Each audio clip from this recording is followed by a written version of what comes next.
中国人的脑袋都是豆腐做的，我一脚就能踢爆一个，绝对不会手下留情。那么说出这番无耻言论的，正是眼前这个美国地下拳王丹尼尔·罗伯特。曾经在美国的黑拳比赛中，每3场比赛就要打死2个人，可以说，亲爱的观众朋友们，没人敢当他的对手。这一次来中国也是嚣张跋扈，目前连续打赢了2名中国选手，而且都被他打成了重伤，因此是越来越猖獗。赛前更是放下狠话，你也听到了，称我们中国人的脑袋是豆腐做的。然而面对如此嚣张的言论，我们的中国小将腿法高手霸气出山，他就是中国小将王玉虎。今年23岁，但是练腿13年有余，10岁便开始练习腿法。他从小出生在农民家庭中，而且从小到大，亲爱的观众朋友们，家里所有的柴火都是他用脚劈出来的，可以说实力绝伦。那么亲爱的观众朋友们，这一场比赛，我们的小将王玉虎究竟能不能踢碎这个丹尼尔·罗伯特的狗头？让我们拭目以待。第一回合马上开始。好的，红方选手我们的腿法高手王玉虎，蓝方选手美国地下拳王丹尼尔·罗伯特。那么双方在一开始也是进入了一个试探环节。别看这个丹尼尔·罗伯特啊，赛前能发出这种无耻言论，但是这个人呢，打拳还是很稳的。马祖是这个泰拳的这个世界冠军，所以他是这个膝或者是是的，他的膝肌啊，可以说沾马做的。好的，回身踢，我们的王玉虎腿法高手，可以看到也是频繁的用腿。那么可能有的观众会觉得他是不是用腿高手，这个拳就不犀利了？亲爱的观众朋友们，您想多了，这个王玉虎的拳也是很凶狠的。双方也是在蓝边进行了一个缠斗，我们王玉虎的力量很大啊！哎呦，这一击直击头部。虽然这个丹尼尔·罗伯特的身形数据比我们的王玉虎更占优，但是可以看到，面对我们王玉虎的进攻也是显得有一些束手无策。沾马做能不能顶过这一轮的压力？你就看这个王玉虎的右手的后手重拳，是吧？很具有穿透力，他这个拳法很具有穿透力。冲的真猛啊，王玉虎！那么我们的玉虎呢，也是有一个一般人没有拥有的天赋，就是非常擅长打断别人的节奏，通过各种各样的他这个及时反应观众朋友们，就连邱建良也是得边打边思考，所以才说拳声很高。而我们的王玉虎可以说是天赋异禀。速度比较快，但是泰拳手一般都慢热。对，那这个时候王玉虎还要考虑的就是会不会这个沾马座这个发出来这个后劲儿，如果说是随着比赛的进行后劲儿出来，自己也要小心。看马祖一贴身，马上就膝就上来了。可以看到这个罗伯特·丹尼尔下手很黑很脏，这是一种非常消极的打法，搂抱然后起膝，他这是有动作的。这是一种消极防守。看场上裁判这个庞洪章要给他警告了，怎么样？是吧？他不是说是更加激烈，双方更加主动。王玉虎以侧踹进行王玉虎今天打得非常漂亮，拳也很准。我看到沾马座呢，罗伯特·丹尼尔也是有一些难受，自己这个进攻在我们的王玉虎面前是有些难以施展，这种比赛打得会很憋气。第一次打昆仑决，打这个每局3分钟要打3个回合。是的，他打锦标赛虽然是这个是得分制，但是那个2局可以说我知道前2局我赢了，第3局就不用打了。是的。那这样的话呢，擅长泰拳的沾马座呢，如果说是随着比赛的进行，有的这种后发力的这种情况，对于王玉虎呢也是不利。好的，亲爱的观众朋友们，第一回合比赛正式结束，让我们来看一下回放。罗伯特·丹尼尔也是没有想到被我们的王玉虎这个疯狂进攻彻底打乱了自己的节奏虽然说第一回合打得很猛，但是王玉虎的这个进攻也是让他有一些防守不及。我们来看一下第2回合，我们的王玉虎能否继续再接再厉，扩大这种优势。好，第2局比赛开始了。我要看一下第2回合王玉虎，沾马祖也采取进攻了。他知道第1局输掉了。实际马座采取这种近身战术，这个王玉虎就不好打。他这贴身那种战术他不好打。对，但这个王玉虎可以用正腿或者侧踹腿。第二回合，丹尼尔·罗伯特的进攻明显是开始放缓，有一些后继乏力了。第一回合当中呢，王玉虎也是2到3次的侧踹腿。之所以到第二回合开始，这个王玉虎采用这种战术和打法，就是体能有一些问题。这个很聪明，非常漂亮。只要拉开打中近的话，王玉虎是有优势的。就怕打这种近战，缠到打近战他就不稳了。对。王玉虎也是找到了自己的战术，在第二回合疯狂的跟这个罗伯特打这个近身。他的这种技战术跟他之前的比赛呢也有所调整。之前的比赛呢是跟安迪苏瓦呢是非常的像，就是以左右的平勾、击斧勾拳，皆以低扫踢。那这场比赛他出的这个直线的拳法来。现在王玉虎回合这种开局，我们没想到原因就是体能下降太厉害。第一回合冲的太猛，冲太猛了。他现在。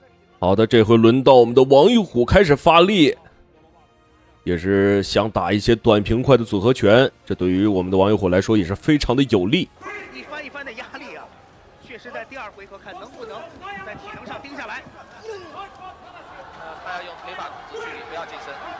那么在这个比赛之间，我和王玉虎也经过聊天，他说我们现在山东队打完冠军赛和锦标赛之后，现在在这段日子。我觉得王玉虎很有可能在打完这一段时间的近身之后，转为用自己的腿部进攻。可能有的观众朋友等着急了，这个腿法高手怎么不频繁用腿啊？您别着急，这个腿得是关键时候才能出。那么在小时候呢，王玉虎也是经常的练自己这个腿嘛，劈柴拿腿夸嗒夸嗒从上往下这么劈，也是每天去练啊。据说他这个腿风一扫出去2米之内。一扫出去，这个蜡烛就能灭了。这也是昆仑决的这个比赛特征，他希望比赛对抗性更激烈一点，大家都很主动，然后防止搂抱和这个纠缠，是这样的，也适合电视观众的运动这个观看。这个时候，詹马座呢已经是找回了自己的节奏。对于王玉虎来说，如果是跟詹马座玩这样的节奏的话，对自己非常的不利。他不是想玩这种节奏，他是没体能。因为第一次打昆仑决，他不知道这3局3回合怎么打，怎么分配体能，这不会的。昆仑决这个激烈的，他要对体能有保证。王玉虎也是打出了一些火气啊！这个丹尼尔·罗伯特太喜欢搂抱了。现在王玉虎只能靠他这个右手的后手重拳了，别的没有任何招数。但这个后手之前打的就不如第一局有穿透力，人家距离有时候没有到。这就是典型的体能下降一个征兆。哎呦，双方这个体能下降的很厉害，不过没有关系。第二回合比赛正式结束。那么刚才看到这个玉虎这个状态可能是不太好，确实需要休息一下。让我们来看一下第二回合的回放。那么在第二回合，丹尼尔这个进攻和打法还是有一些耍无赖的不愧是这个地下拳王打黑赛的手都这么脏。那么我觉得在第3回合，我们的郑兆玉在恢复体能之后，应该是要考虑使用自己这个腿部进攻了。他这个优势还是要比丹尼尔要大的。第3回合实际上对双方体能都是一个考验，特别是对王玉虎。是的，第3回合王玉虎的开场呢也是非常积极的，但是不知道他究竟的体能能否把这种节奏延续到第3回合。很显然，丹尼尔想扩大自己的体能优势开始疯狂的跟我们的王玉虎打一个近身，想消耗我们玉虎的体能。哎呦，看到又是搂抱，只要你进攻很强，马上搂抱。发挥挺好，这是他出现这种情况的原因造成的，就是他体能下降。这是第二，他的拳腿组合没有任何协调，是吧？他根本就不用腿，现在是。那这一点的话，就是像荷兰那些运动员之类的，我觉得他们是全部3个。好的。我们的王玉虎也是开始使用自己的腿部进攻了，这个高扫踢得很高，力量很强，也是踢的这个丹尼尔是一踉跄一踉跄的但他不是完全用侧腿是一种重击对手，不是？你看现在这个反而看这个这个还比他用这种方式是体能是下降挺大的。你看，但是他的迎击拳还比较准，找回自己的状态，到第3回合完全控制王玉虎。非常漂亮。这个时候丹尼尔的体能也是有一些消耗殆尽。哎呦，漂亮！这一记高扫这么迅猛，丹尼尔是直接有一些发懵了可以看到裁判也是在读秒。哎呦，小伙子真是厉害，抗击打能力不错，再次站了起来。非常罕见的侧踢直接打倒。这是王玉虎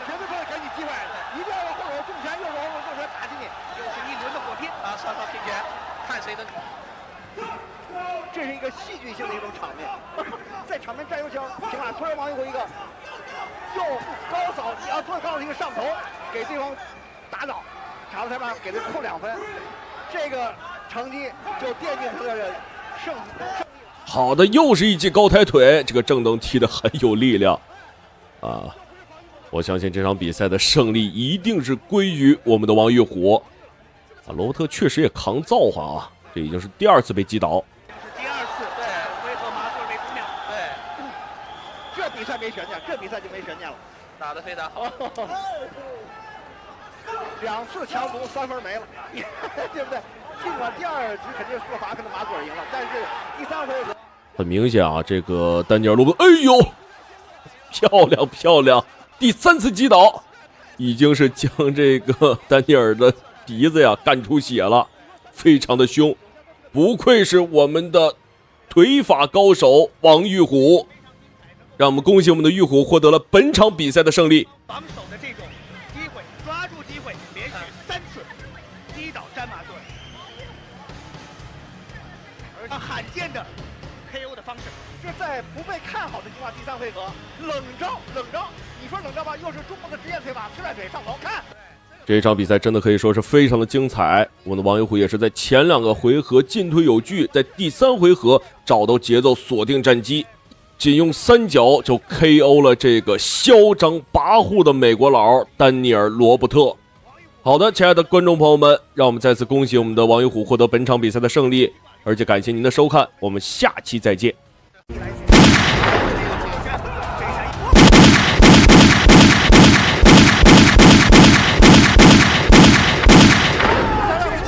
中国100公斤级的全新希望，邱鹏程一晚上连斩2名大体量级选手，惊呆现场观众。好的，亲爱的观众朋友们，为您带来2场非常精彩的中美对局，我们的邱鹏程大战美国的2名拳王。这一场比赛呢，我们邱鹏程要打的就是号称美国功夫熊猫的大体量级选手史蒂文·班克。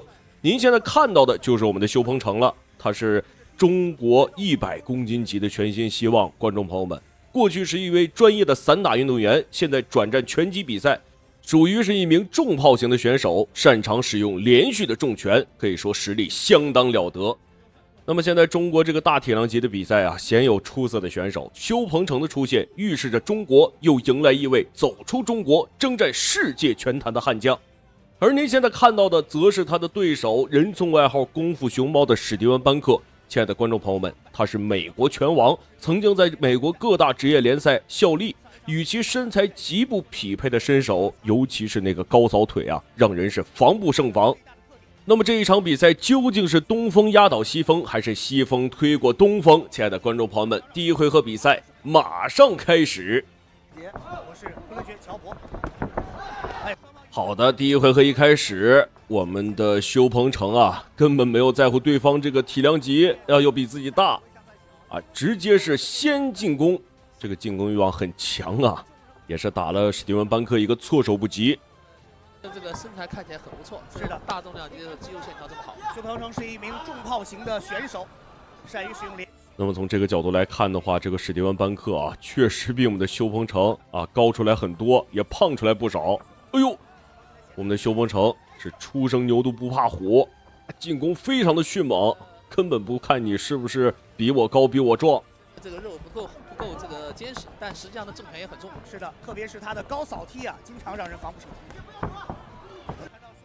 那么之前我也说过了，史蒂文·班克呢，别看长得壮，这个身手很灵活啊，尤其是高扫腿让人是防不胜防。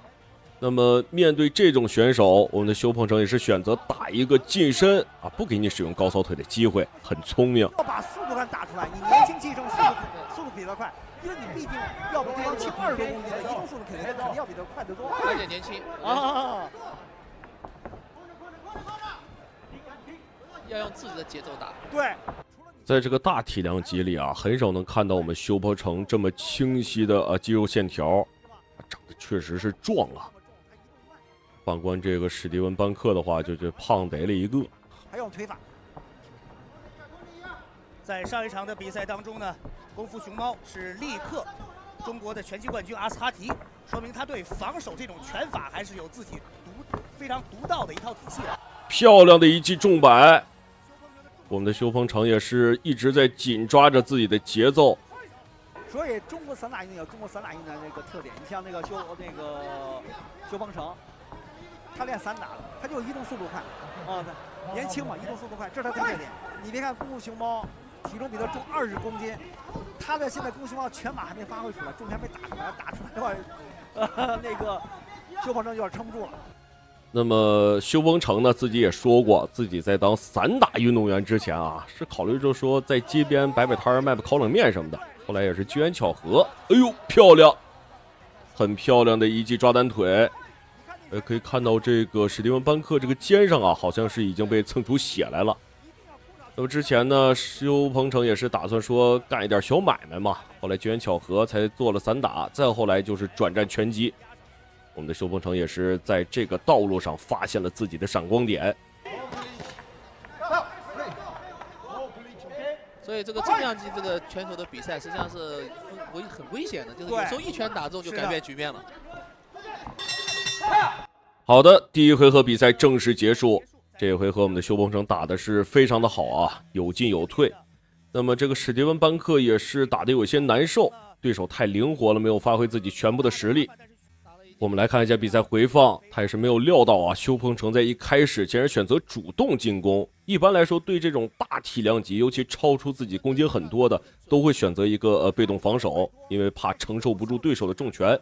但是我们的修鹏程呢，也是表现得很果决，直接选择主动进攻，打了这个大胖子史蒂文·班克一个措手不及。第二回，我想这个功夫熊猫开始发力了，低扫踢。双方都已经开始通过接触互相了解了，包括对力量有感受。好的，第二回合，哎呦，小心一点啊，这个擂台有点滑。也可以看到史蒂文·班克也是认真了起来，这个主动进攻啊，明显比上一回合要高出不少。修鹏程还是要打得稳一点。出拳的时候的勾腿这种，经常把对手勾倒。对，但今天好像他的这个漂亮近身。这个时候应该有一个持续的击打，没错，就不应该给史蒂文·班克太多机会。像他这种选手的话，漂亮，直接是将史蒂文·班克击倒。哎呦，这一击左右摆打得非常的猛啊，不愧是我们的100公斤级新星，全新的希望修鹏程。强度范会至少会扩大2。哎呦，真是没有想到啊！史蒂文·班克竟然还能挺住，但是修鹏程不要给他任何机会，直接将他清出比赛。结束了，这个裁判会终止，结束了。漂亮，真的是没有想到，我们的修鹏程竟然直接将这个史蒂文·班克啊给打懵了，获得了本场比赛的胜利。让我们恭喜我们的修鹏程。明了一点，中国的大级别好，中国的大级别也是。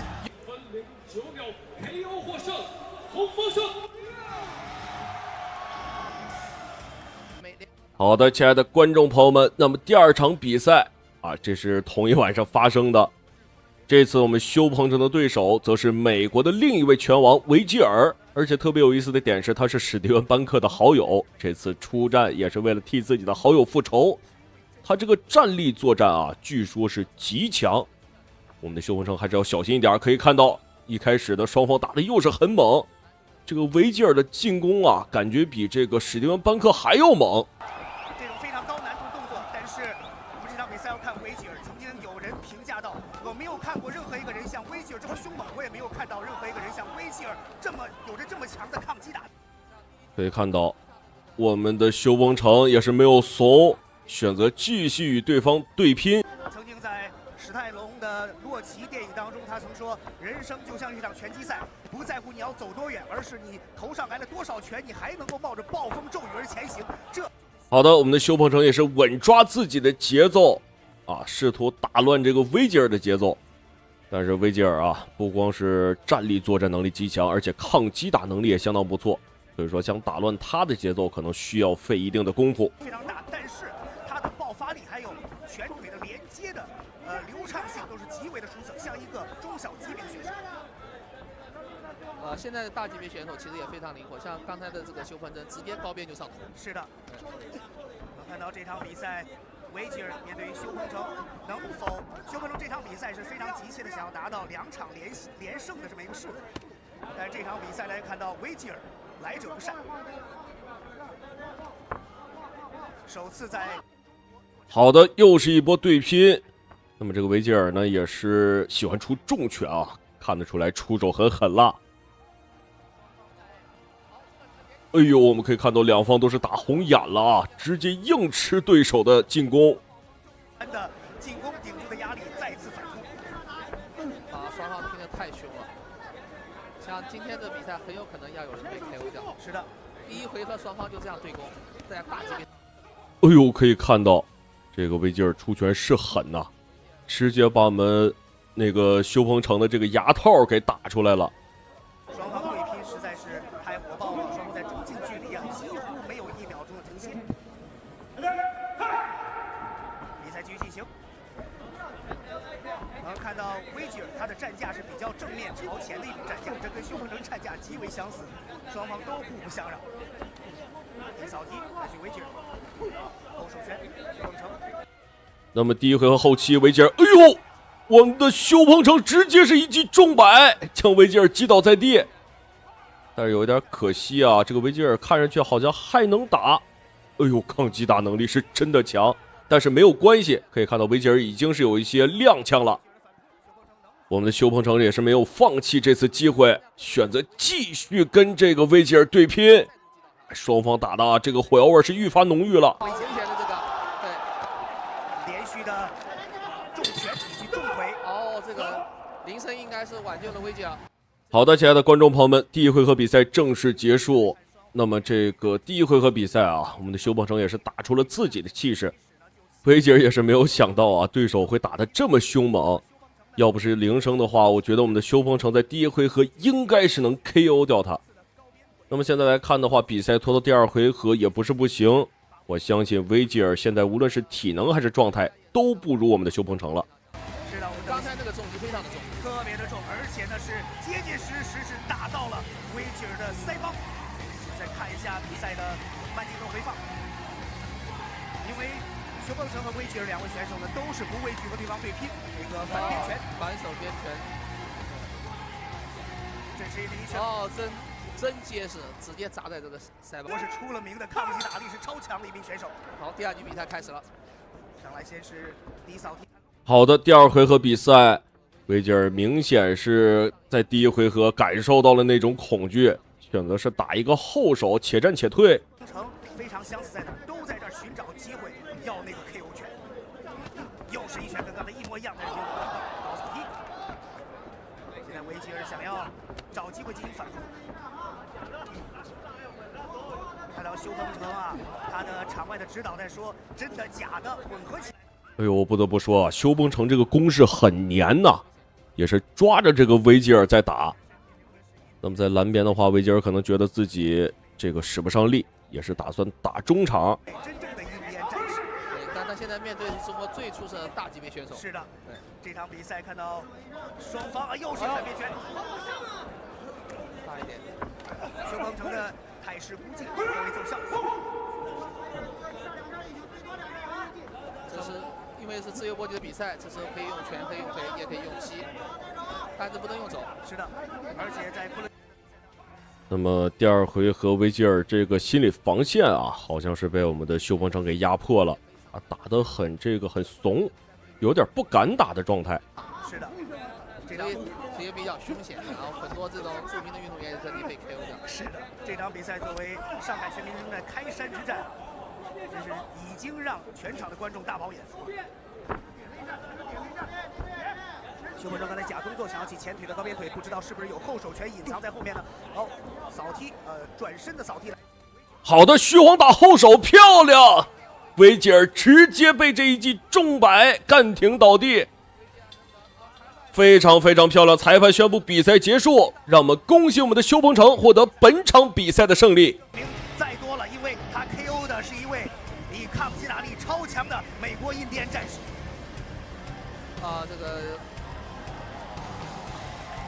这场比赛让我们看到了一个伯伦觉得赛。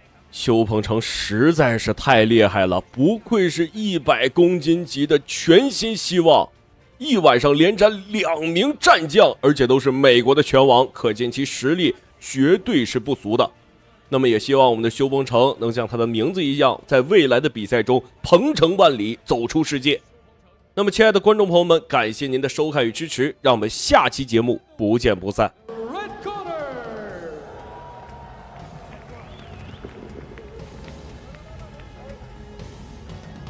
有请颁奖嘉宾。还有，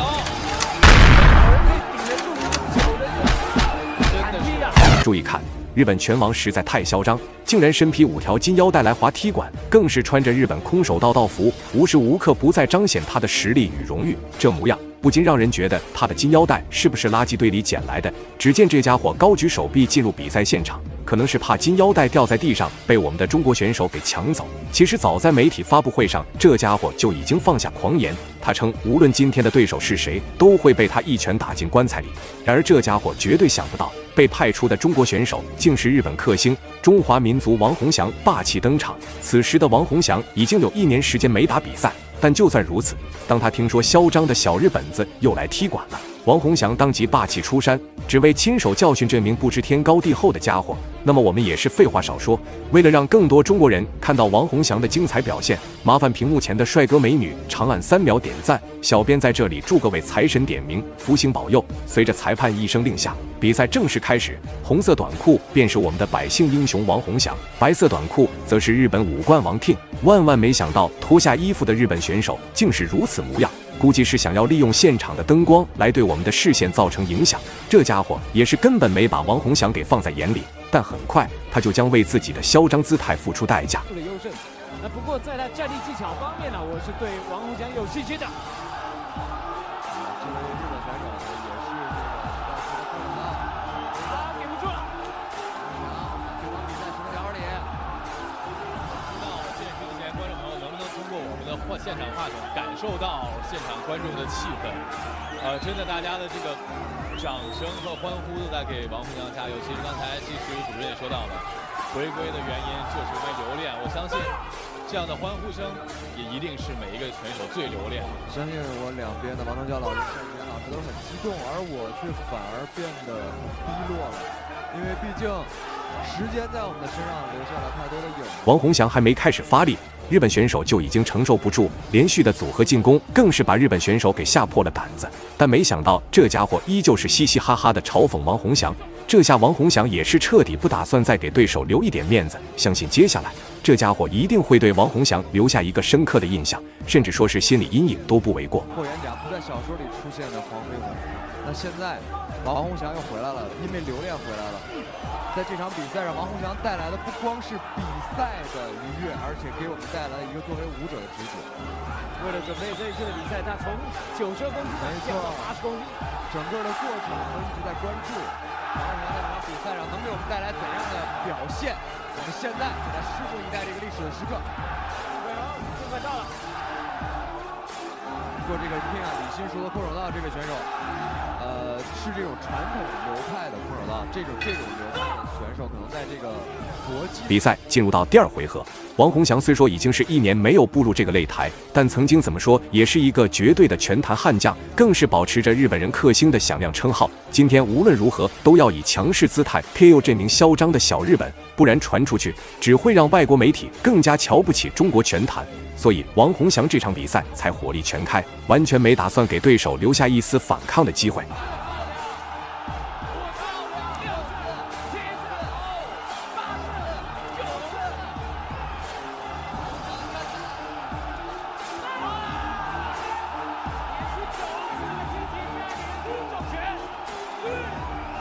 我想此时此刻我们不需要再说，大家听现场的观众欢呼就好了。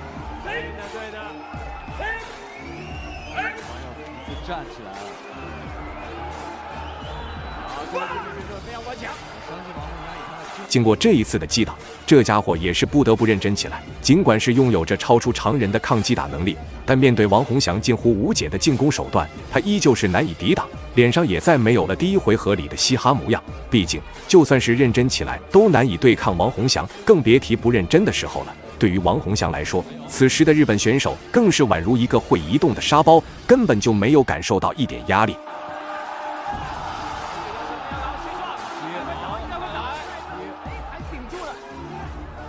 上钩，漂亮，后摆，给膝，还有，哇，非常的顽强。转身的后蹬，现在已经被王洪祥压制住了。王洪祥的体，这是什么情况？怎么比赛打着打着，还把日本选手的胆子给打没了？虽说之前同样不敢与王洪祥进行正面对拼，但也不至于是现在这般模样，甚至连反抗的行为都不敢做了。恐怕这家伙是以为只要自己不还手，王洪祥就会下手轻点了。但他终究是白日做梦，痴心妄想。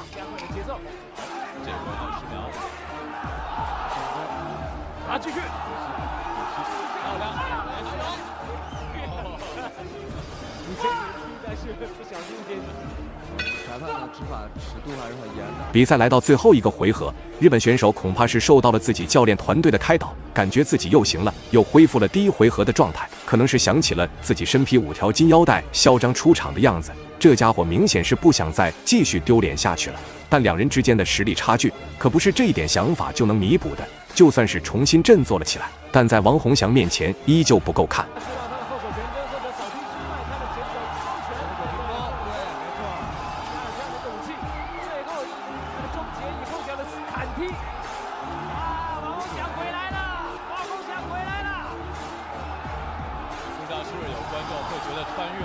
好像时间又回到了之前，还是这个感觉，对，还是我们曾经为他欢呼的那个站在中国、站在日本、站在澳大利亚、站在新西兰、站在美国拉斯维加斯，继续打着胜利比赛的王洪祥。其实刚才也说到了，王洪祥自己也说，这样的比赛其实无论输赢，当他选择重新回到这里，其实我觉得已经是一种勇气，而且我觉得。在比赛来说，不管是打不打，重要的是那颗热爱的心。砍踢，有篮球，快停下了，有了，再砍，还有多次的低扫，这裁判是不是要介入呢？对方已经基本上不还手了，看来已经疲于防守了，哎。这个脚，KO 了吧？哇，这个日本人真的还是非常顽强的，我们必须要真的承认，还是非常顽强的。还有，这很少人可以顶得住这么久的一个砍踢呀。